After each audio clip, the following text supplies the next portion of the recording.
अब शास्त्र अनुकूल साधना से भक्ति रूपी पौधे को हम सुचारू ढंग से बीज कर यानी जड़ की पूजा शुरू करेंगे। पूर्ण परमात्मा की साधना से आपको इतना सुख हो जाएगा, आप सोच भी नहीं सकते कि भगवान इतना सुख देता है। अपने आत्माओं, परमात्मा कहते हैं कि सतगुरु संगत छोड़ के चाहे लाख वर्ष जप कीन, इंद्री कर्म ना मोक्ष होए फिर काल के अधीन। जो भक्त कुछ दिन इस भक्ति को करके किसी भी कारण से दुर्भाग्य उनका होता है, वो विमुख हो जाते हैं, वो भक्ति यहाँ से यहाँ आना छोड़ देते हैं, गुरुजी से उसका अपना संपर्क समाप्त कर लेते हैं। और वो कुछ एक ऐसे नालायक थे, अनजान अनाड़ी थे, वो कहने लगे कि हम तो घर पे भक्ति कर लेंगे। पुण्यात्माओं, परमात्मा कहते हैं सतगुरु संगत छोड़ के अर्चे लाख वर्ष जप कीन, इंद्री कर्म ना मोक्ष होए, ना तो कोई कर्म कटे और ना ही मुक्ति होए फिर काल के अधीन। पुण्यात्माओं, हमें यहाँ से 21 ब्रह्मांड काल के और सात संग ब्रह्मांड इस परब्रह्म के, इनको पार करके जाना है। और जब यहाँ से भक्ति युक्त प्राणी चलता है, यदि उसके साथ सतगुरु नहीं है, वो नहीं जा सकता 10 कदम भी। रास्ते में पता नहीं कितने कितने बखेड़े हैं। ये काल का बहुत भयंकर जाल है।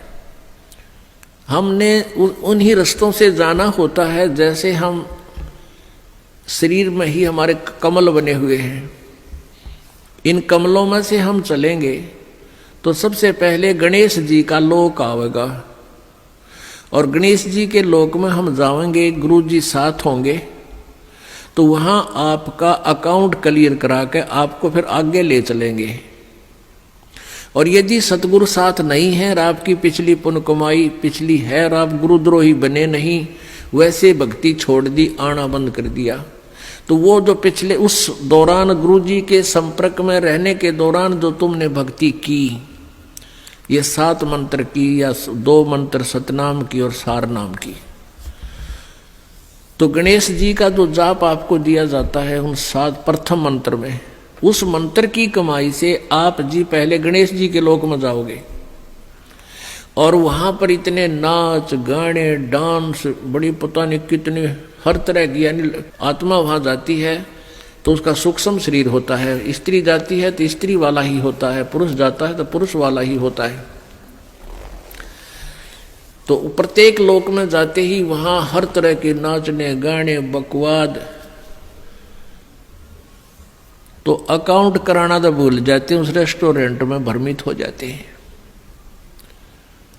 और फिर वहां उनको गण बना दिया जाता है, उन्हीं की पुण्य कमाई से वहां वो ठाठ करते हैं और सारी बकवाद करते हैं, नाचने गाने डांस, कोई काम में कोई ना। जैसे रेस्टोरेंट में चले गए, वहां अपनी पूंजी खर्च होती है, वहां कुछ भी बकवाद देखो और खाओ सुनो, तो वो पूंजी नष्ट होते ही वहां से बाहर निकाल देंगे। फिर विष्णु के लोक में, विष्णु जी के लोक में जो आपने मंत्र जाप कर रखा है उसकी कमाई समाप्त होती है। फिर शिव के लोक में वो कमाई खत्म होते ही फिर दुर्गा के लोक में, फिर वो कमाई खत्म होते ही फिर आपका जो सतनाम का प्रथम और द्वितीय मंत्र है, प्रथम मंत्र जो ओम नाम है वो ब्रह्म का, फिर ब्रह्म लोक में, और दूसरा जो तत्व मंत्र है उसके लिए इस काल ने अपने एक ब्रह्मांड में ब्रह्मलोक में ही अलग से नकली सतलोक अलखलोक अगमलोक नामी लोक की रचना रच रखी है।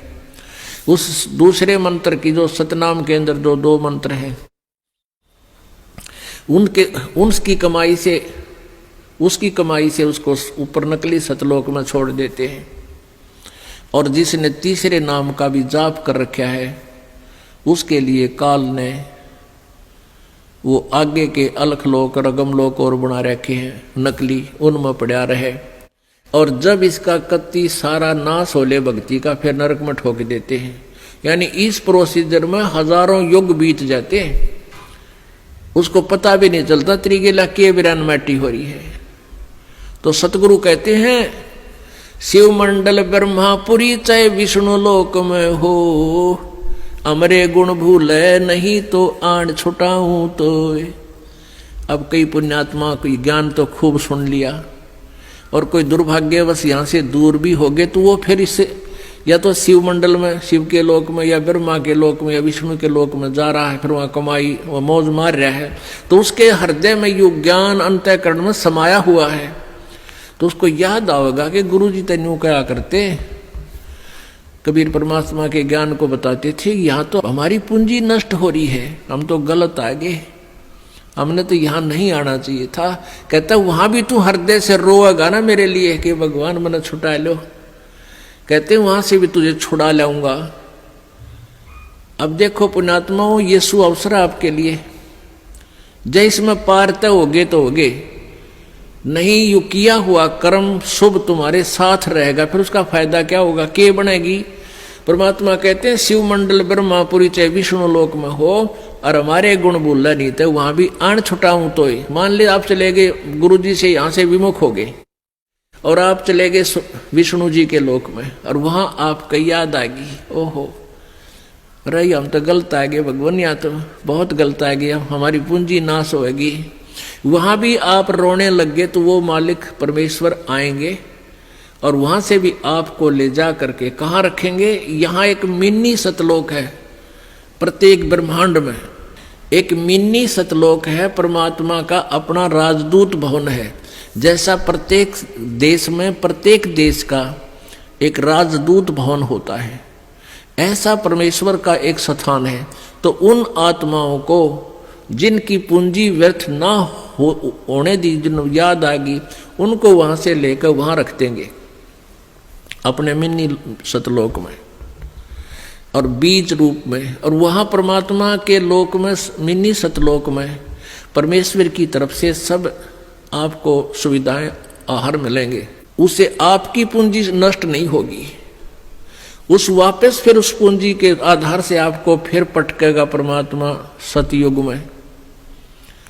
सतयुग में आप हजारों लाखों वर्ष तक जियोगे, लेकिन साधना गलत करोगे, क्योंकि आप नीचे आने के बाद भगवान की कति नहीं मानते और जैसा भी काल ने भ्रमित कर रखा है वही साधना पर लगे रहोगे। लेकिन वो सुविधाएं, वो सुख आपको होंगे पूर्व जन्म की कमाई से, भक्ति से।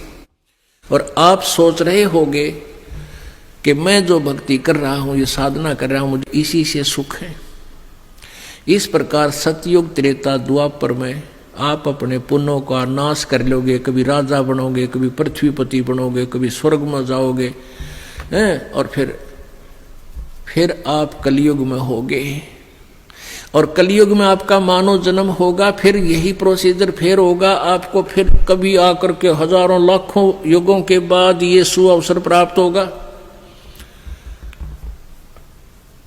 जो परमात्मा की शरण में नहीं रह पाए, अभी आपको बताया दो प्रकार भक्ति नाश होता है। एक तो परमात्मा से विमुख हो गए और उन्होंने अपने सभी मंत्रों की कमाई ऊपर ब्रह्मालोक, विष्णुलोक, शिवलोक, दुर्गालोक, ब्रह्मलोक और अलखलोक, अगमलोक में, नकली में समाप्त कर दी। उसने तो कई लाख युगों के बाद फिर मनुष्य जीवन यहाँ पृथ्वी पर होगा, और फिर सतयुग त्रेता द्वापर में जो शेष कमाई है वह खोएगा। फिर कलयुग में ही, किसी कलयुग में दाव लगे तो लगे इस समय जन्म होने का।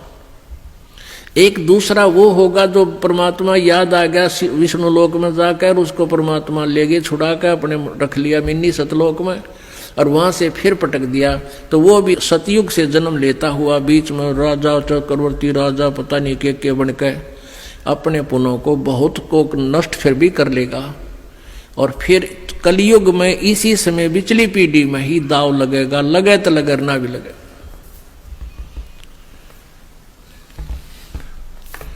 तो परमात्मा कहते हैं सतगुरु संगत छोड़ के लाख वर्ष जप कीन, इंद्री क्रमना मोक्ष हुए फिर काल के अधीन।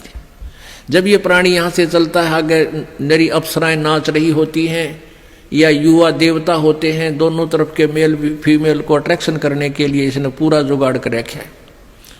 और सबसे बड़ी कमजोरी है इस जीव की, वो फिर भूल जाता है, सब कुछ भूल जाता है और काल के जाल में फंस जाता है।